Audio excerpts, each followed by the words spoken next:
நமஸ்காரம். உங்கள் அன்பிற்கும் அபிமானத்திற்கும் ஒரு வித்யாபுத்திரன் வியாராஜா குளத்தூர்லேருந்து பேசுகிறேன். இது என்னுடைய 201வது வீடியோ.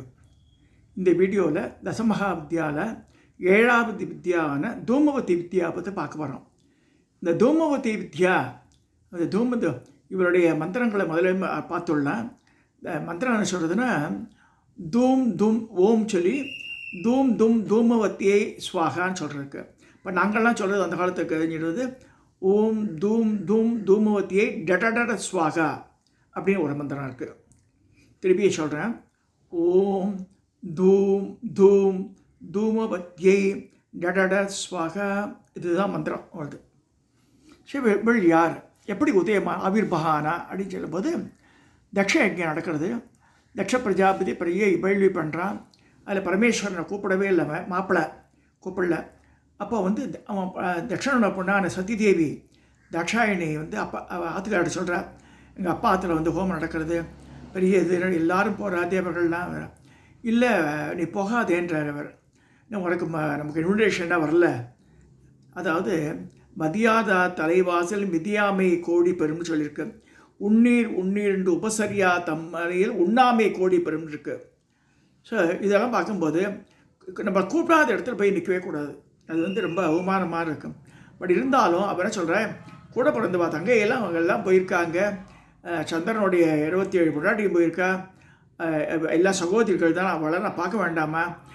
அதுவும் எங்கள் அப்பா ரொம்ப பிஸி பர்சனாக இருந்திருப்பார், அதனால் மறந்துக்கலான்ற. இல்லை, வேண்டாம், நீ அவமானப்படுவேன்றார். இல்லைன்னு போகிற. சரி, அப்போட நந்திகேஸ்வரர் இது பண்ணி அதை நல்ல பட்டு பீதாம்பரம்லாம் மேலே நந்திகை போட்டு இந்த நந்திகேஸ்வரர் கால ரூபத்தில் உனக்கு வரார், நீ அவரை மரியாதையோடு போ, எல்லாம் அங்கே எடுத்து சீர்சாந்தியோடு போயிட்டு வான்றார். அங்கே போனால் கூப்பிட்றதுக்கு ஆள் கிடையாது. அவளை ஆற்றுக்கு பொண்ணு வந்தால் பால் கொடுக்கணும். ஆக்சுவலாக சாஸ்திர ரீதியாக இப்போ காப்பி கொடுக்குறோம். உன்னை யார் வர சொன்னதுன்னு கேட்குறான் தர்ஷன்.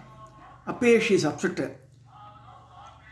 அப்போ இந்த சிவகணங்கள்லாம் வந்திருக்கா கூட. அப்போ சொல்கிறான், அப்படியே மசானத்தில் இருக்கான், மசானவாசி, எலும்பு மாலையை போட்டுருக்கான்.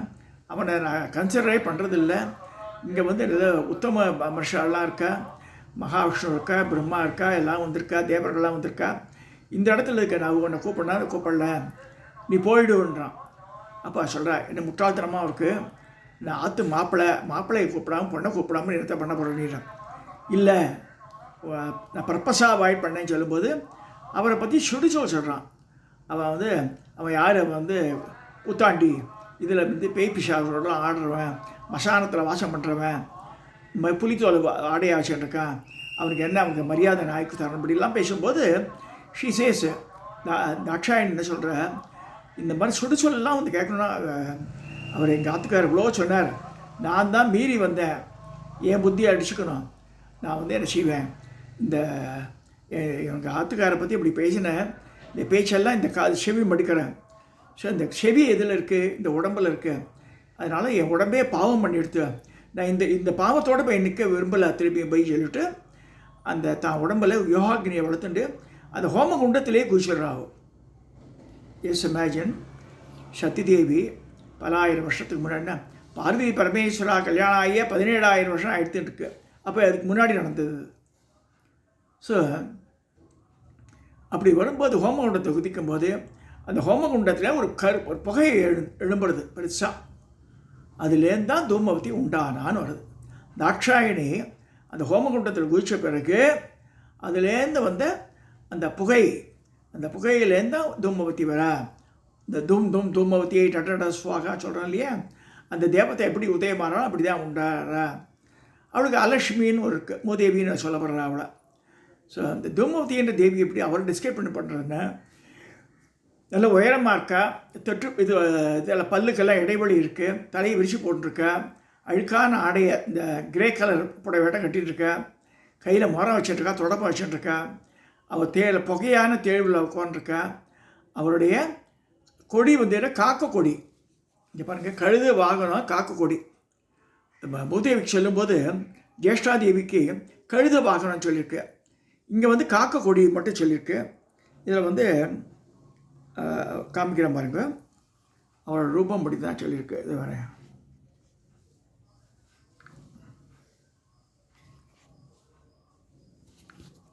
சாரி,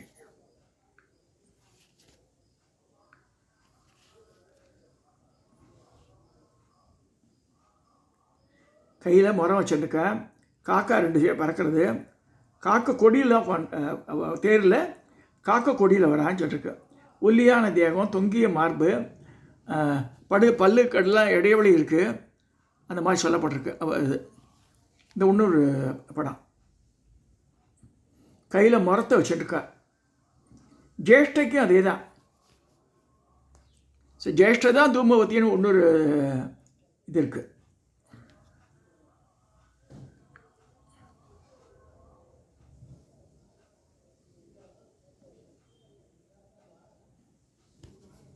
ஸோ இப்போ பார்க்கலாம் உங்களுக்கு உண்டான மந்திரங்கள் என்ன இருக்குண்டு. இது என்ன ஆகுதுன்னா, இப்போ இந்த இது எப்படி ஆகுது. அப்போ ஜேஷ்டாதேவி பற்றி சொல்லும்போது, இந்த ஜேஷ்டை வந்து ஒரு உத்தாலகர் மகரிஷி. அவர் வந்து பாற்கடலை கடையும் போது முதல்ல வர்றது எனக்கு வேணுன்றார். அப்போ வந்து இப்போ அவர் நினச்சிட்டு இருக்கார், இந்த எண்ணத்தில் சொன்னாலும் தெரியாது, நல்ல வேலை வச்சுள்ளார். ஆலகால விஷயம் வருது, அது பரமேஸ்வரன் எடுத்து போயிடுறா. அடுத்து மகாலட்சுமிக்கு முன்னாடி உதயமாறு தான் இவோ ஜேஷ்டன்னா மூத்தவள். அப்போ பார்க்குறதுக்கு இதுவாக இருக்க நல்லா இருக்கா அவள். ஸோ அவளை உத்தாலகர் அழிச்சு போயிடுறார். அழிச்சு போயிட்டு தான் ஆசிரமத்துக்கு அழிச்சு போகிறார். அப்போ அவள் சொல்கிறான், எனக்கு இந்த வேத கோஷங்களே பிடிக்கல, எனக்கு இந்த புகை இங்கே வந்துருக்கு, இந்த இடம் வேண்டாம், எனக்கு என்னால் ஜெயினுக்கு உட்காரவே முடியல. ஆனால் அவருக்கு ஆகாது. ஸோ நான் வந்து இங்கே இருக்கவே முடியாதனால உங்களோட எப்படி கொடுத்துட மாட்டேன்னு சரி வா அப்படின்னு சொல்லிட்டு நேராக ஊருக்கு வெளியில் லட்சுமி போய் ஒரு பெரிய அரச மரம் இருக்குது. அந்த என்ன செய்கிறார்,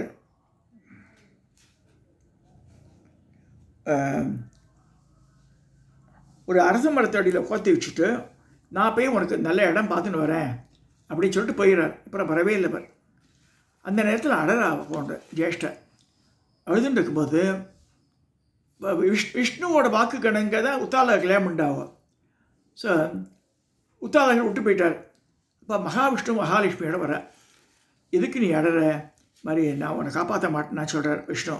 அப்போ லக்ஷ்மியை பார்த்து சொல்கிறார், இப்போ வந்து எல்லோரும் ஜனங்கள்லாம் வந்து அரச மரத்தடியே சனிக்கிழமையில் பூஜை பண்ணுவா.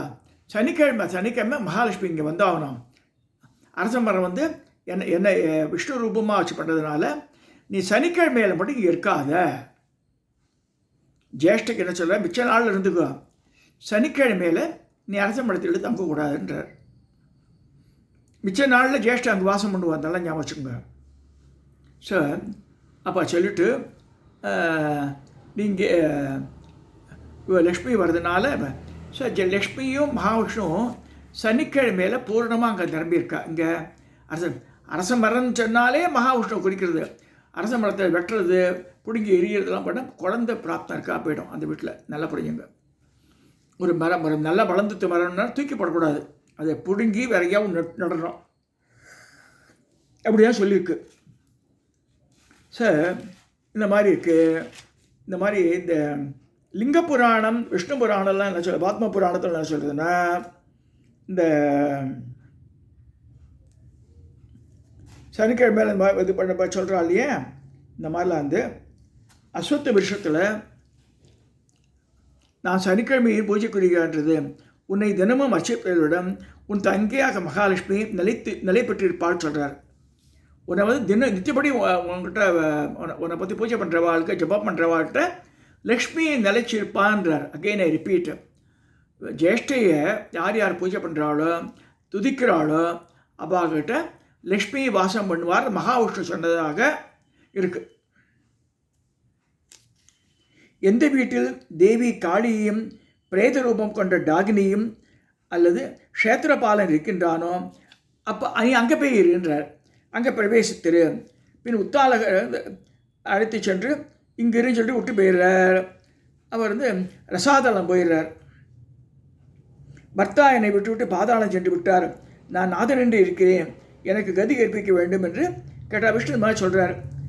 குற்றமற்ற பரமேஸ்வரனையும் ஜெகஜனியான பார்வதியும் என் பக்தர்களையும் நிந்திப்பவர் அவள் தனமெல்லாம் உனக்கு வந்து சேரட்டும். அதாவது மகாவிஷ்ணுவையும் பரமேஸ்வரனையும் யார் யார் பேதம் படித்து நிந்திக்கிறாளோ அவள் தனங்கள்லாம் ஒன்றாம் வந்து சேருன்றார்.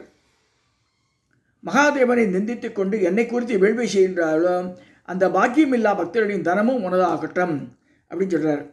ஸோ இங்கே சத்திதேவி யோக சக்தியால் அக்னியை உண்டாக்கி உன்னை அதில் அர்ப்பணித்து கொண்டாள். அந்த அக்னியிலிருந்து உதித்த புகை வடிவனவளே தூமவதி. ஸோ சத்திதேவி பின்னாடி பொண்ணை ஹிமவானுக்கு பொண்ணாக பிறந்து பார்வதியாக வந்து இது பண்ணுறார். இந்த மாதிரி இருக்கும்போது இந்த பத்ம புராணத்தில் பிப்பலாதரும் ஒரு மகிழ்ச்சியோட கதை வருது. முன்பொரு சமயம் தேவாசுர போராட்டம் நடந்தது. அதில் அசுரர்களுடைய தேவர்கள் தோற்றினர். உடனே தேவர் தப்தம் ஆயுதங்களை பத்திரமா இருக்க கோரி தசீசி முனியோட ஆசிரமத்தை கொண்டு வச்சிடுறார். அது ஜாக்கிரதையாக வச்சுக்கொண்டார். தசீசி என்ன பண்ணுறார், அவற்றை பாதுகாத்து வந்தார். ஒரு நாள் அசுரர்கள் வரும் கோலாகல சத்தம் கேட்டது. ஆயுதங்களை அசுரரை பறித்து கொள்வார் என்று அவர் விழுங்கிடுறார். அதை வந்து ஜலத்தில் கரைச்சி குடிச்சிடுறார். பன்னாட்கள் கழித்து தேவர்கள் வந்து தத்தீசி கிட்ட கேட்குறா, எங்கள் ஆயுதமெல்லாம் கொடுங்கோண்டு. அப்போ சொல்கிறா, நான் குடிச்சிட்டேனே என்ன செய்யுதுன்றார். இல்லை எங்களுக்கு தெரியாது, இல்லைன்னா உங்கள் அஸ்திகளாக கொடுங்க, நாங்கள் ஆயுதம் பண்ணிக்கிறோன்ற. அஸ்தினா எலும்பு. ஏன்னா தத்தீசி மகர்ஷி என்ன செய்கிற யோக சக்தியால் பிராணனை விட்டு விட்டார். தேவர்கள் காமதேவனை அழித்து அவர் தேகத்தில் உள்ள தோலையும் சதையையும் நக்கி எடுத்து விடுமாறு கூடினார். அதே மாதிரி சுரபியை வந்து அது மாதிரி நக்கி எடுத்து விடுறது. படங்கள்லாம் கூட நிறைய போட்டிருப்பான். ததீசியின் மனைவி ஸ்வர்ஷா என்பவள் ஆசிரம் வந்து பார்த்தா ஆத்துக்காரி எலும்பு கூடுதான் இருக்காங்க. அது இந்த மாதிரி இருக்குது. அவள் வந்து இப்போ சபிக்கிறா, பேராசைப்படுத்தி உள்ள தேவர்களே, இனி இந்திரன் முதலான தேவர்கள் அனைவருக்கும் புத்திர பேர் இருக்காது. அப்போ சபிச்சிடுறா ஸ்வர்ஷா. அந்த சமயம் ஸ்வர்ஷா கர்ப்பமுற்றிருந்தார். அவள் உடனே அரச மரத்து அடியில் வந்து தான் வயிற்றை குத்தி இது பண்ணிக்கிறார், பழத்துக்கிறார். அந்த வயிற்றுலே குழந்தை பிறக்குது. அந்த குழந்தை பிப்பலாதர்னு மகரிஷி. அரச மரத்து அடியில் பிறக்கிறா அந்த குழந்தை. குழந்தைக்கு பிப்பலாதன் என்று பெயர் சுட்டி, குழந்தாய் நீ இங்கே இரு, உலகிற்கு சுபம் செய் என்று கூறி அவள் வந்து பரம சமாதியில் அமர்ந்து தன் தரியத்தை தியாகம் செய்தாள். யார்? ஸ்வர்ஷா, ததீசி முனிவருடைய மனைவி. மாதிரி ஆயிடுறது. அதன்பின் பிப்பலாதர் 12 காலம் தபம் செய்து தாயின் வார்த்தையை நினைத்து தந்தைக்கு செய்ய வேண்டிய கடமையை செய்து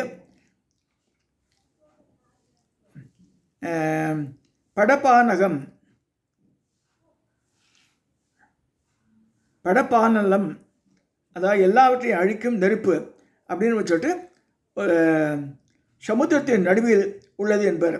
அதை ஒரு கிருத்தியாவை, அதாவது மரணம் சம்பவிக்கும் தேவதை உண்டு பண்ணினார்.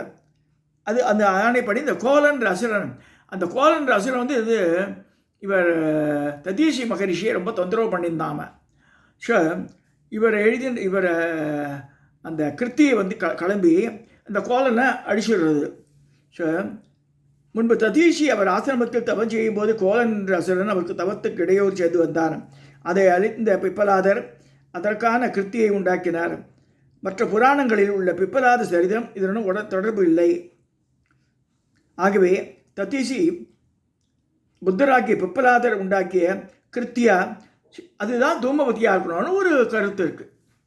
அது மாதிரி வெவ்வேறு கருத்து ஒவ்வொருத்தர் ஒரு சொல்கிறேன். நமக்கு அதெல்லாம் தேவையில்லை. இந்த தூமவதியை டட சுவாகான்ற இவரோட மந்திரம். இவர் தான் வந்து தாட்சாயணியுடைய புகையிலேருந்து ஏற்பட்டவோ. இவ வந்து நம்ம தசமகா வித்யாவில் 7வது வித்யா வரான்னு சொல்லப்படுறது. இப்போ வந்து இன்னும் கருத்துக்கள்லாம் இருக்குது. அதாவது தசமகா வித்யாவில் அமங்கலியாக வரக்கூடிய இவ தான். அது ஒன்று இருக்குது. இந்த மாதிரி பல விதமான சில பேர் சுமங்கலியாக போட்டிருப்பான் வெள்ளப்படவகன்ற. இந்த ஜாத்திரைன்ற சொல்லக்கூடிய ஃபங்க்ஷன் ஆந்திராவில் பண்ணுவாள். அது வந்து ஜேஷ்டைக்கு பண்ணுறது, அது இவளுக்கு பண்ணுறது சொல்லுவாள். இவளோட மந்திரம் தான் சொன்னால் தான் யாரோ நமக்கு வந்து செய்வினை செய்கிறான்றா இல்லையா, அது செய்யறதுக்கு இவ தான் காரணம், எடுக்கிறதுக்கு இவ தான் காரணம். அந்த மந்திரத்தை எடுக்கணும்னா இவன் தூமவதி மந்திரம் தான் சொன்னால் தான் எடுக்க முடியும். அதை அதே மாதிரி யாருக்காவது கெடுதியை நினைக்கணும்னா தூமவதி மந்திரம் தான் மசானத்தை வச்சு செய்வா அதை. ஸோ இது மாதிரிலாம் இருக்குது. இப்போ அதெல்லாம் யாரும் போகிறதில்ல. ஸோ வந்து நம்ம எதிரிகிட்டேருந்து காப்பாற்றுறேன். அதை ஞாபகம் வச்சுக்கணும். இப்போ இந்த மாடர்ன் ஏஜுக்கு ஏற்ற மாதிரி சில புராணம் நம்ம மாற்றிக்க வேண்டியதான். அதாவது விரோதிகள்லேருந்து நம்மளை காப்பாற்றுறான்னு சொல்லப்படுறது. That you can take it as it is. காக்க கொடியோட உள்ளவோ கழுத வாகனத்தை உள்ளவோ ரெண்டு மிக்ஸப் ஆகுது இங்கே. இது ஜேஷ்டையும் இந்த தூமவதியும். இதை சொல்லி இந்த 201வது வீடியோவை தசமகா வித்யாவில் தூமவதி வித்யாவை நான் நிறைவேற்றுகிறேன். நிறைய பேர் திருத்தி கேட்குற வாட்ஸ்அப்பில் கேட்குறா, அவளுக்கு வாட்ஸ்அப்பில் பதில் சொல்லிடுறேன். இப்போ வந்து அறந்தாங்கி சங்கர், அவர் சென்னையில் தான் இருக்கார். பெரிய மகாநாட்டாளர், நிறைய புத்தகம்லாம் எழுதியிருக்கார், யூடியூப் நடத்துகிறார். அவர் தான் வந்து நந்தி சித்தருக்கு கோஆர்டினேட்டராக இருக்கார். ஸோ அவரை நான் கேட்டேன் கத்தால, என் கரூரில் இருக்கார், அந்த நம்பரே கொடுத்துடலாமான்னு. இல்லை அங்கே யாரும் ஹெல்ப் பண்ணுறதுக்கு ஆள் இல்லை, சித்தருக்கு தியானத்தில் இருப்பார், உங்களுக்கு யாராவது கோஆர்டினேட் பண்ணோம், நீங்கள் யாரும் எனக்கு அனுப்புங்க பரவாயில்லன்னார். அகெயின் வாசகரோட ரிக்வஸ்ட்டுக்காக நான் இப்படி காமிச்சு வரேன். திருப்பி என் தனியாக அனுப்ப வேண்டாம். நான் நிறைய ஒரு 10-15 பேர் கேட்டுருந்தால் அவளுக்கு அனுப்பிச்சிட்டேன் நான். ஸோ இந்த அறந்தாங்கியினுடைய நம்பர் 9441606161